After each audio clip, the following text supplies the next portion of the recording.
Bongkar sejarah kedekatan Arya Sinulinga dengan Anies. Pantes benci Ahok. Harus kita akui, kalau keturunan Tionghoa adalah orang-orang yang pintar dalam berjualan. Kepintaran mereka bukan hanya masalah jual-menjual barang, tapi bagaimana mengembangkan bisnis mereka dan menjaga relasi dengan orang-orang yang diperlukan. Tapi jangan pernah batasi bahwa jualan itu hanya sebatas jualan barang. Kita juga bisa menjual layanan. Bandingkan pelayanan bank BUMN seperti BRI dibandingkan dengan BCA yang dikuasai cukong. Mohon maaf ya guys, penulis harus bilang bagai langit dan bumi. Sekali lagi maaf, karena penulis nasabah dua bank tersebut. Lalu apalagi? Jualan agama.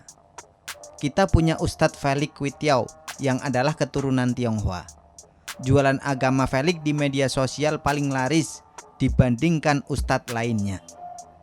Ini pernah ada penelitian bahwa selain followers, postingan-postingan Felix adalah yang paling banyak diikuti, diposting ulang dan dibahas.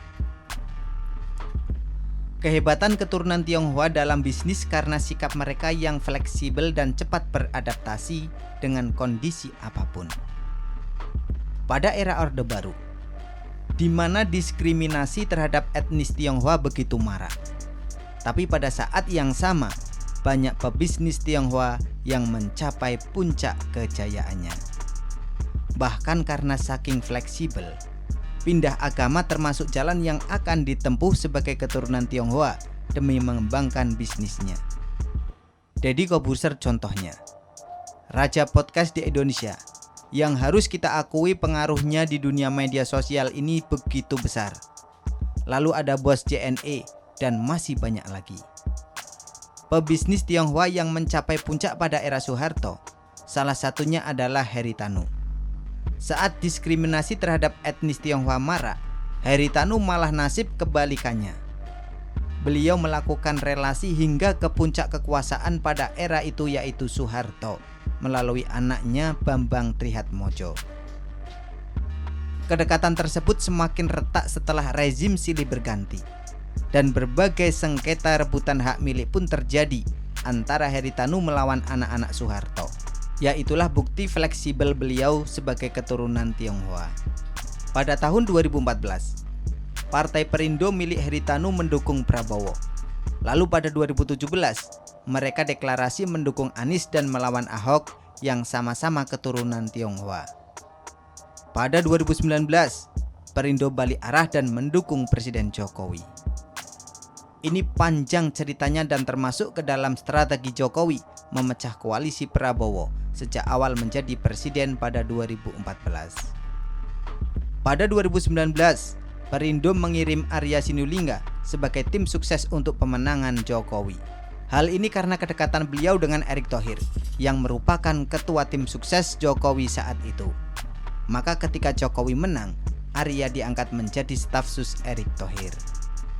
Hingga Agustus 2019, Arya masih tercatat sebagai ketua Dewan Pimpinan Pusat Perindo. Kini selain sebagai staf sus Menteri BUMN, Arya adalah komisaris di PT Telkom. Jadi sampai sini bisa dibilang Arya lahir dari rahim partai oportunis Perindo. Karena berasal dari Perindo yang mendukung Anies, Arya Sinulinga sangat akrab dengan Anies. Bisa terlihat di foto yang menjadi ilustrasi artikel ini.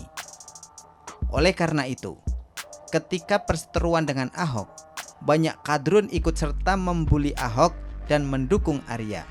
Selain karena sama-sama pendukung Anies, Arya dan kadrun juga sama-sama pembenci Ahok. Para pendukung Erick Thohir juga turut serta menyerang Ahok. Lalu siapa yang membela Ahok? Penulis simpel saja. Sebenarnya yang dilakukan Ahok mengungkap kontrak-kontrak janggal di BUMN akan membuat publik tahu bagaimana kondisi BUMN yang adalah milik negara untuk kepentingan rakyat. Potensi akan terjadinya korupsi wajib diketahui masyarakat, karena korupsi adalah musuh bersama masyarakat. Sangat aneh ketika Arya bilang kalau yang Ahok bicarakan sudah dibahas Erick Thohir sehingga tidak perlu dibicarakan lagi. Kalau sudah dibahas, kenapa harus heboh saat Ahok mengungkap ke publik?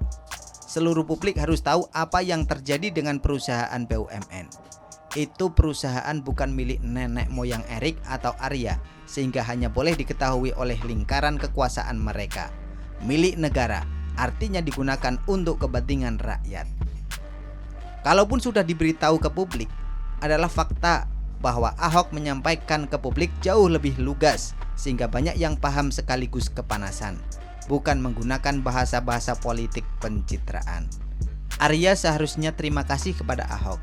Komunikasi kepada publik ini yang saat ini jadi kekurangan pemerintahan dan menteri era Jokowi. Masa Erik boleh ngomong soal toilet, tapi Ahok dilarang berbicara kondisi BUMN terkait kontrak-kontrak janggal yang berpotensi jadi lahan korupsi. Lebih penting mana, toilet atau masalah korupsi? Begitulah kura-kura. Artikel diambil dari shiwo.com, ditulis oleh Jaya Wijaya.